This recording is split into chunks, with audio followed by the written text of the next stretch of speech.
Hello, Littlefinger Blitzers. It's a Littlefinger, and update 7.0 is out. Yes, I'm going to talk about the improvements in the update, and then also talk about the British light tank line, and show you my first game in this FV301. Alright guys, so the best way to show you the updates is to come down and just scroll real quick through this news article here. You've got gun recoil. You can see the gun recoiling into the turret. This is going to be phased in over probably several updates as they get this done on all of the tanks, kind of like the turret popping off was done. Shell hit marks. Pretty cool. You've got different sizes based upon the caliber that you're getting shot with, and there are a few varieties of marks that can appear. You're going to see those obviously up close. From a distance you won't see them unless you're in sniper mode. There are new tank tracks that last for a few seconds. It's kind of just more of a gimmicky to me, but also the dynamic shadows here to make the game a little bit more realistic.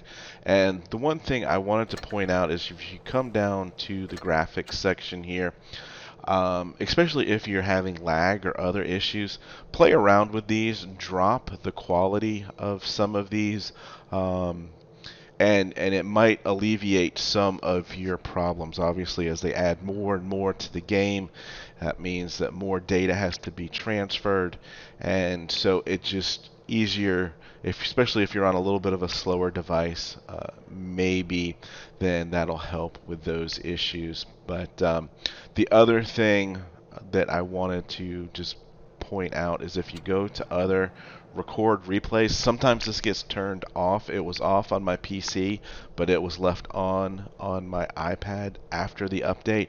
So if you do go to start playing some battles, you want to make sure that you are recording those replays, obviously, so you can send them in to my Discord server, right? But anyway, the big talking point with update 7.0 that we've all been waiting for is the British light tank starting at tier 8, coming off of the Comet, is the FV301, and I'm going to play my first game in this. A lot of fun, fast tank, accurate gun, quick reload, and doing a decent amount of damage. I think it was at about 200 damage. The Vickers CR here at tier 9, not really the greatest looking tank. But, you know, I am going to be playing these exclusively probably for the next week or so, and we'll get some reviews of these tanks. It's nice to see some more light tanks, especially at tier 10. You know, right now just the Sheridan and the Bat Chat, and both of these, the Bat Chat got, no, the Bat Chat here got buffed a little bit, and I'm not sure the exact numbers, but the horsepower here is now showing, if we go down to the bottom, 856. I think that was around 720 before. I'm not 100% positive on that. So a big upgrade to the engine there, and then likewise the Sheridan got nerfed. I believe it was around 650. Now it's around 550. Obviously, that's with equipment. So, there you have it. That is the updates primarily for 7.0. And I want to go ahead and play my first game and just talk about this new Tier 8 British light tank. Alright guys, let's jump into the first battle I've ever played in the FV301 here on Dead Rail, and obviously you get a 5-game honeymoon, provided you are not in a platoon, to be top tier automatically for the first 5 battles. Now, one of the things that jumped out looking at this new tank line, the British Lights, was there's not a lot of upgrades needed to get your gun, engine, tracks, to the top level.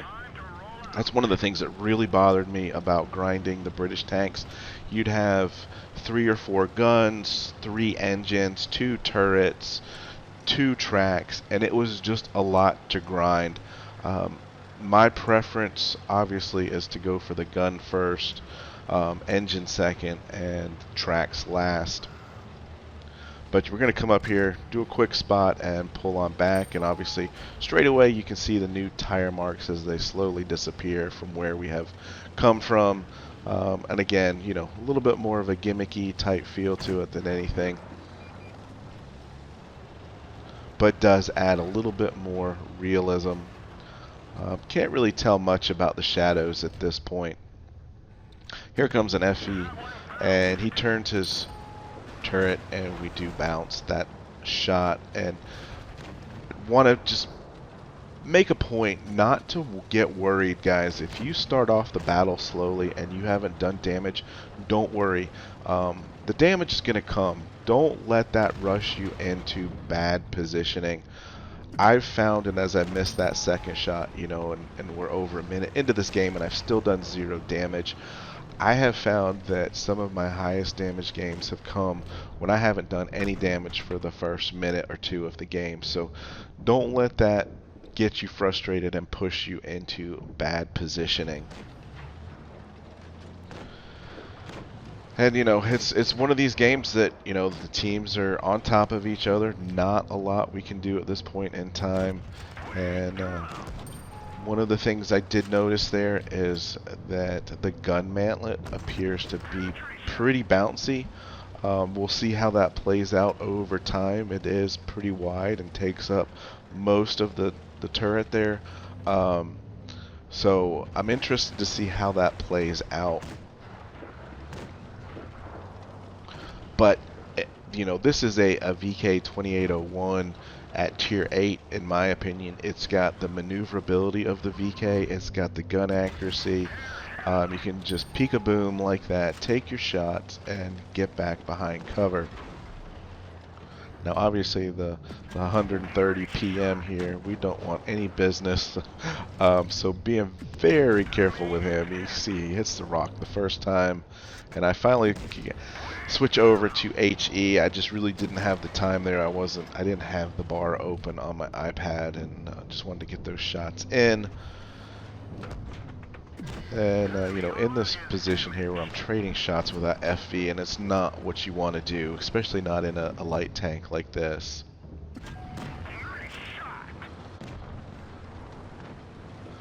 Started to get pushed here by our own teammate, making it a little bit more difficult. And we're down a couple tanks already. Unfortunately, I did not have anyone else on my team over 50%, and you know, the other team is decent.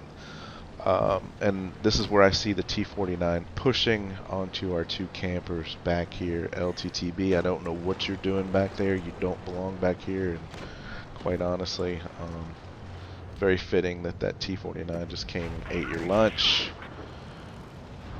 You know, one of the big things that gets me riled up in this game is people playing tanks and not knowing what their role is. So here we are on the M6, and you can see here, looking on each side of the cheeks on the turret, you can start to see some of these new penetration marks. And again, there's that kind of troll turret. SU, why are you sitting on top of a hill? LTTB is a one-shot. They've still got 4 tanks, although I've only seen 3 of them. So maybe one's AFK if we can squeak this out. There's another kill shot. Oh, 130. No. He's going to finish this off. We're going to get blocked by the LTTB, who's in a horrible position with a gun that doesn't have any gun depression, trying to shoot those guys. So first game goes down as a 3K loss. Doesn't even register as a 3rd class or anything. So the scores out there appear to be extremely high right now. So as is the case, it appears with most tanks that come out new from Wargaming, they are going to be OP for a while until they until they bring them back to Earth. So get these tanks out, start playing them now, and enjoy them as much as you can.